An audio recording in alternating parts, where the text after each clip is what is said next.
Hey fourth class, how are you? I hope you are all good and healthy at your homes. As you know, my name is Madhurima Gaur and I am your science teacher. So students, आप लोगों का PT first के लिए syllabus complete हो चुका है, ठीक है। हमारे PT 1 में कितने चैप्टर्स आएंगे? 3 चैप्टर्स आएंगे। तो 1, 2, 3 चैप्टर्स आपके कंप्लीट हो चुके हैं।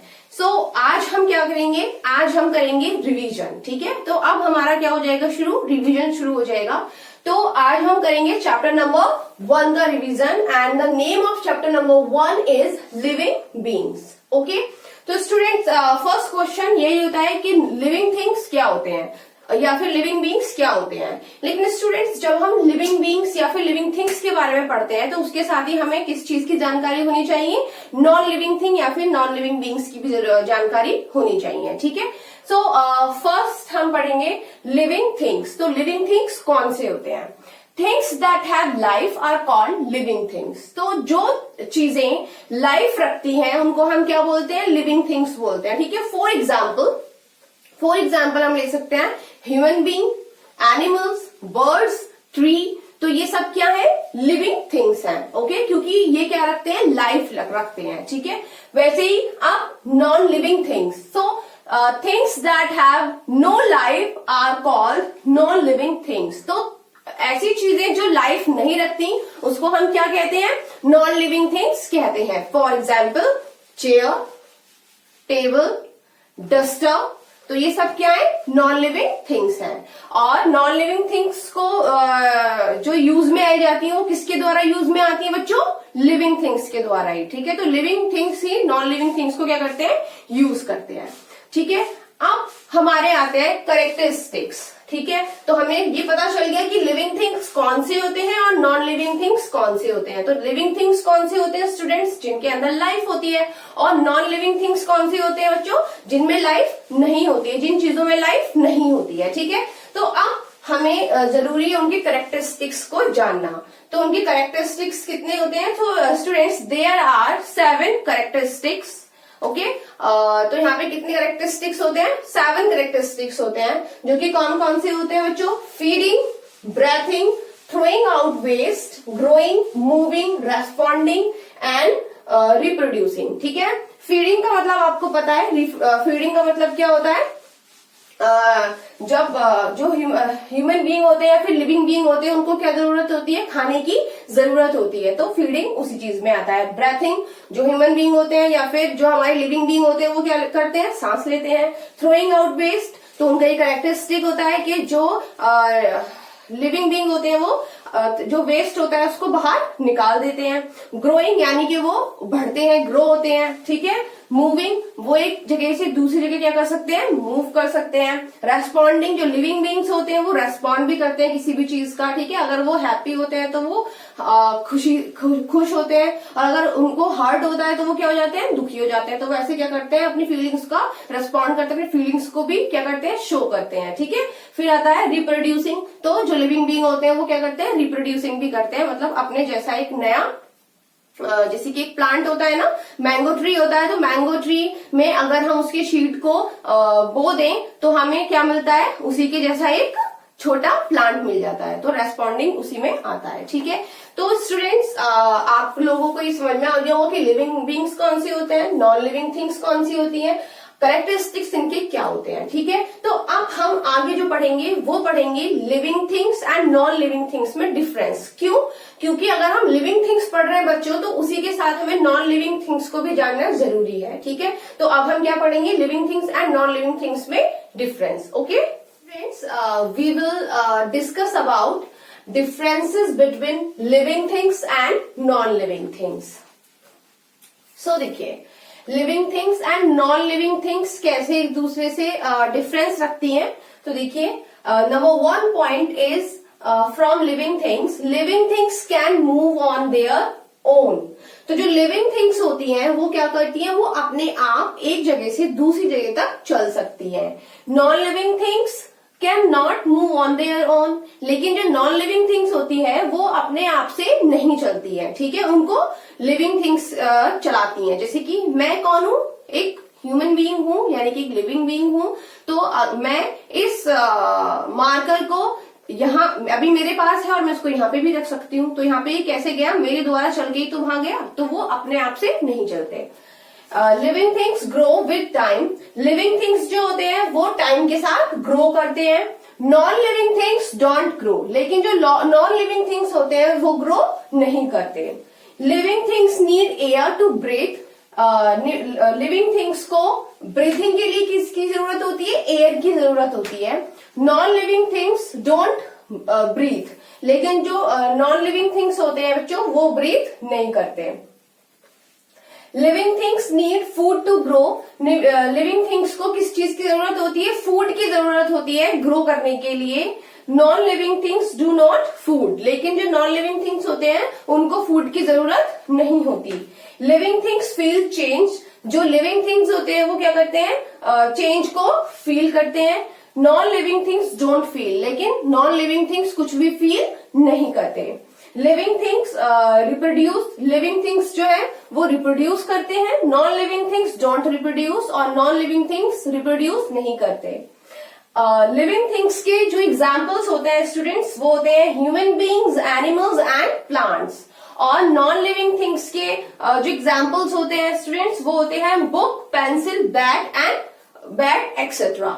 ओके, सो जो हमारा ये चैप्टर है, चैप्टर नंबर 1, तो चैप्टर नंबर 1 में इन्हीं सब करेक्टरिस्टिक्स के बारे में बताया गया है, ठीक है। और यही सब चीज बताई गई है कि लिविंग जो बीइंग होती है उसमें वो उनमें क्या क्या करेक्टरिस्टिक्स होते हैं और वो कैसे नॉन लिविंग थिंग से क्या होते हैं वो डिफरेंट होते हैं। तो मैंने उन्हीं उस पूरे चैप्टर को एज अ कंक्लूजन इस बोर्ड पे लिख दिया है। और ये कितने पॉइंट्स में आ गए हैं, 1 2 3 4 5 6 पॉइंट में यहाँ पे आपके सामने आ गए हैं। तो ये हमारे पूरे चैप्टर का क्या है स्टूडेंट्स, पूरे चैप्टर का कंक्लूजन है, ठीक है।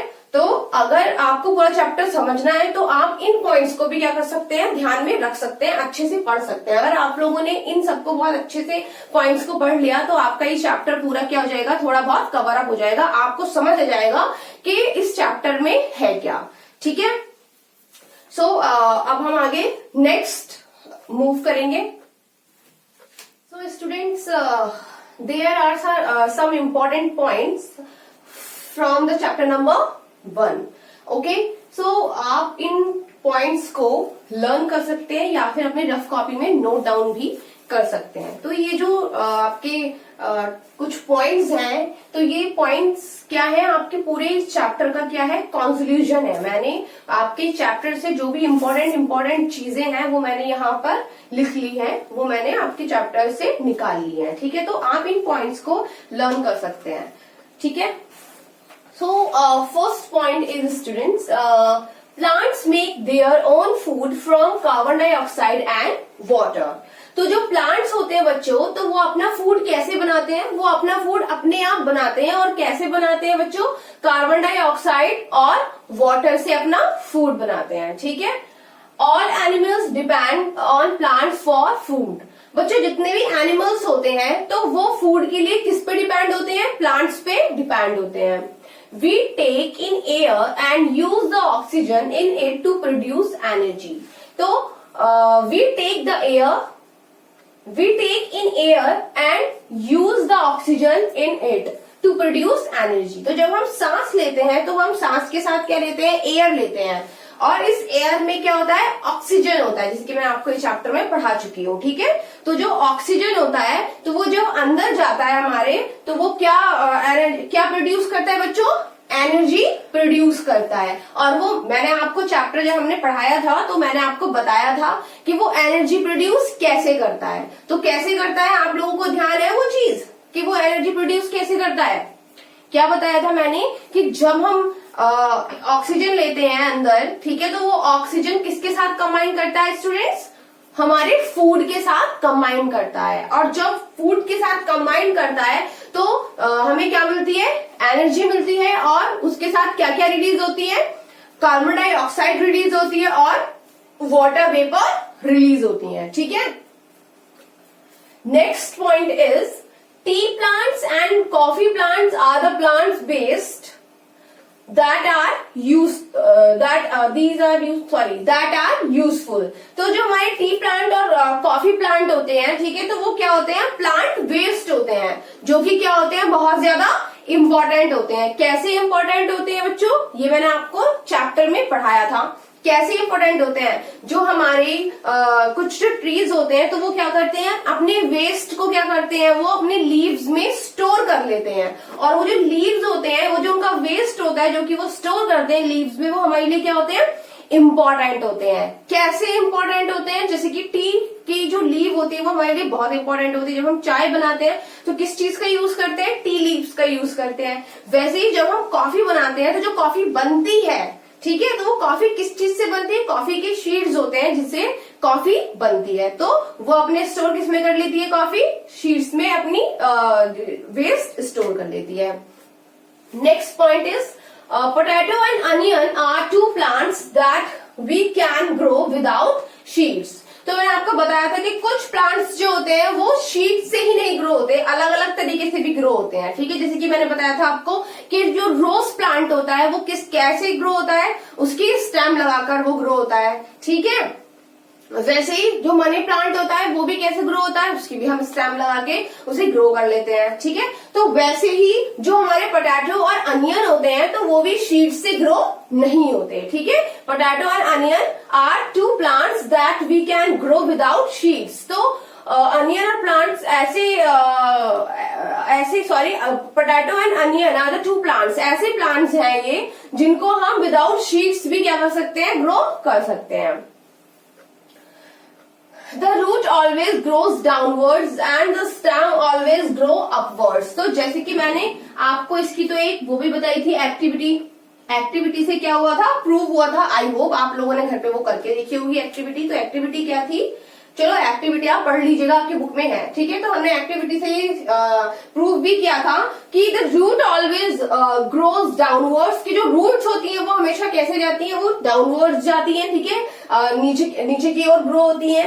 And the stem always grow upward, और जो हमारे स्टेम होता है वो हमेशा किधर की तरफ ग्रो होता है, अपवर्ड ग्रो होता है, यानी कि ऊपर की ओर ग्रो होता है।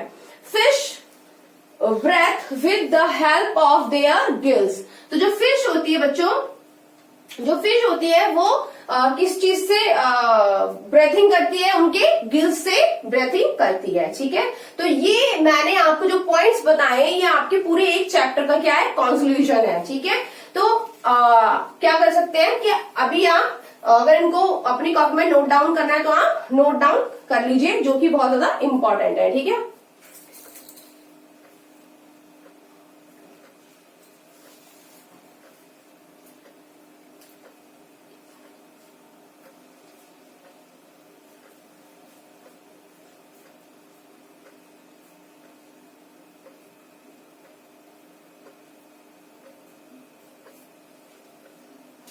आई होप स्टूडेंट्स आप लोगों ने अपनी कॉपी में नोट डाउन कर लिए होंगे, ठीक है। तो आई होप के आपके लिए ये जो चैप्टर का मैंने रिवीजन कराया ये हेल्पफुल होगा, ठीक है। तो आप इस रिवीजन से क्या कर सकते हैं, अपने चैप्टर को लर्न कर सकते हैं इजीली, ठीक है। तो इसमें मैंने कुछ इंपॉर्टेंट पॉइंट्स आपको बता दिए हैं, लेकिन आपको बुक वर्क लर्न खुद से करना ही होगा बुक से, ठीक है। क्वेश्चन आंसर्स आपको इसमें से मिल सकते हैं, क्योंकि मैंने जो चैप्टर में से इंपॉर्टेंट पॉइंट्स उठाए हैं तो वो आपके क्वेश्चंस के आंसर भी बन सकते हैं, ठीक है। तो आप लोग ये रिवीजन अपने घर पे करिएगा, ठीक है, प्लस बुक वर्क लर्न कर लीजिएगा और क्वेश्चन आंसर्स लर्न कर लीजिएगा। तो आपका यहाँ पे फर्स्ट चैप्टर का रिवीजन फिनिश होता है और हम नेक्स्ट लेक्चर में सेकेंड चैप्टर का रिवीजन लेकर आएंगे। Okay students, bye students, take care.